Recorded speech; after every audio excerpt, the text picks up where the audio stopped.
The bridge has suffered vandalism over the years, blamed on a lack of visibility, which also affects drivers and raises the risk of road accidents.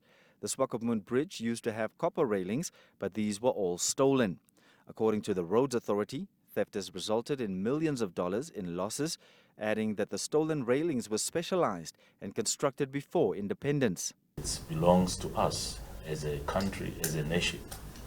And when people steal the guardrails, they need to be replaced, and we have to put some unnecessary investment to that.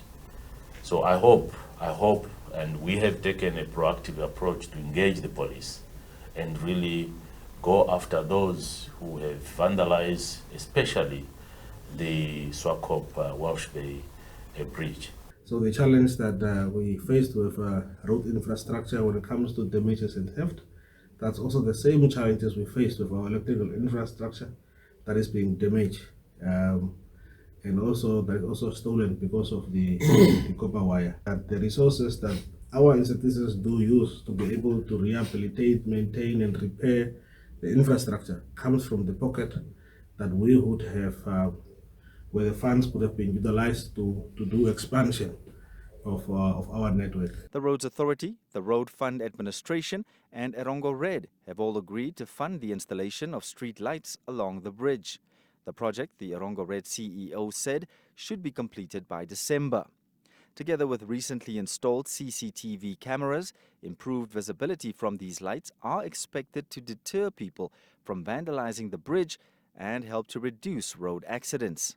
And I'm happy to see that we are now bringing pen to paper to make sure that the agreement is signed. But certainly agreements by themselves are just agreements unless they are implemented. So I just want to urge Mr. Hanabev to make sure that as of tomorrow, in fact, as of today, you put in the necessary technical support and expertise to make sure that those lights are installed as soon as possible. Erongo Governor Neville Andre commended the tripartite agreement. This initiative also serves as a powerful reminder of the strength that lies in partnership and collaboration. The fact that three critical institutions have come together to co-finance this project demonstrates a shared commitment to improve the lives of our people.